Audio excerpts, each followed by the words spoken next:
filosofis. Agama dan sains dalam bahasa ini akan didekati dari perspektif ontologis, epistemologis, dan aksiologis. Yang pertama, pendekatan ontologis. Ontologis adalah cabang filsafat yang membahas yang ada hakikat sesuatu. Ontologi sendiri diartikan sebagai ilmu yang membahas tentang yang ada yang tak terikat oleh perwujudan tertentu, yang bersifat universal, dan menampilkan pemikiran semesta. Agama berasal dari kata religi dalam bahasa Inggris, religier dalam bahasa Belanda, dan din, Islam. Secara etimologis diartikan sebagai keselarasan, tidak kacau dan tatanan terhadap sesuatu. Secara formal, sains memiliki 3 karakteristik sebagai berikut. Yang pertama, bila dapat dipakai untuk menunjukkan beberapa jenis ilmu seperti fisika, kimia, astronomi, geologi, biologi, atau psikologi. Matematika atau logika disebut sains abstrak, sedangkan ilmu tumbuhan disebut sains empiris. Yang kedua, bila dapat dipakai untuk sekelompok pengetahuan yang sistematik yang mencakup hipotesa, teori, hukum-hukum yang telah dibentuk oleh ahli sains selama bertahun-tahun. Yang ketiga, jika dapat digunakan untuk menunjukkan suatu metode memperoleh pengetahuan yang objektif dan dapat dibuktikan kebenarannya.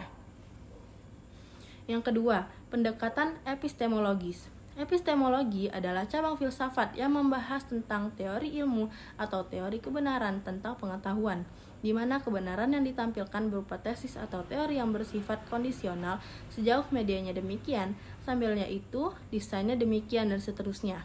Sehingga kebenaran yang diperoleh disebuah dengan kebenaran epistemologis. Secara epistemis, agama ternyata sulit didefinisikan karena agama tidak bisa dibedakan dengan psikopatologi.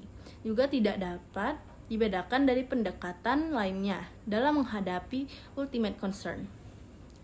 Yang ketiga, pendekatan aksiologis. Cabang filsafat yang membahas tentang teori nilai adalah aksiologis, sehingga perspektif aksiologis ini berupaya melihat nilai agama dan sains yang berbeda. Agama menurut pandangan Kertanegara mampu memberikan penjelasan secara rinci tentang berbagai hal yang tidak dapat dijangkau oleh akal manusia. Dengan bahasa lain, sains berusaha menggambarkan realitas ini dengan rendah hati, karena harus selalu siap menerima kritikan serta direvisi oleh teori lain yang lebih maju dan berkembang. Kasus eksekusi gereja atas Galileo pada abad 19. Pandangan berbaur tentang hubungan sains dan agama. Berbaur memetakan pandangan tentang hubungan sains dan agama. Terdapat 4 tipologi, yaitu konflik, independensi, dialog, dan integrasi. 1. Tipe konflik. Tipologi konflik ini melibatkan antara materialisme ilmiah dan literasi biblical. Menurut Berbaur, pandangan konflik mengumumkan abad ke-19 melalui 2 buku berpengaruh, yakni Of the Conflict Between Religion dan Science karya. 2. Tipe independensi. Salah satu yang diupayakan Berbaur untuk menghindari konflik antara sains dan agama adalah dengan memisahkan 2 bidang itu dalam 2 kawasan yang berbeda. Keduanya dapat dibedakan berdasarkan masalah yang ditelaah, domain yang dirujuk, dan metode yang digunakan. 3. Tipe dialog. Dialog memeterkan hubungan yang lebih konstruktif antara sains dan agama daripada pandangan konflik dan independensi. Namun, dialog tidak menawarkan satuan konseptual sebagian yang diajukan pendukung integrasi. 4. Tipe integrasi. Beberapa penulis menyerukan perumusan ulang gagasan-gagasan teologi tradisional yang lebih ekstensif dan sistematis daripada yang dilakukan pendukung dialog yang ada di 3 versi yang berbeda. Dan integrasi. Namun, natural teologi terdapat klaim bahwa ekstensi Tuhan dapat disimpulkan dari bukti tentang desain alam dan teologi of nature. Sumber utama teologi terletak di luar sains.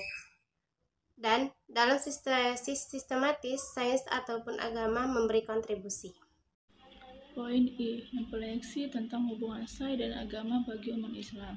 Saiki Tantawi Jauhari, tokoh mufasir ilmi, membuat perumpamaan bahwa umat Islam dengan umat lain bagaikan suatu rombongan musafir yang akan melakukan perjalanan jauh menuju suatu tujuan.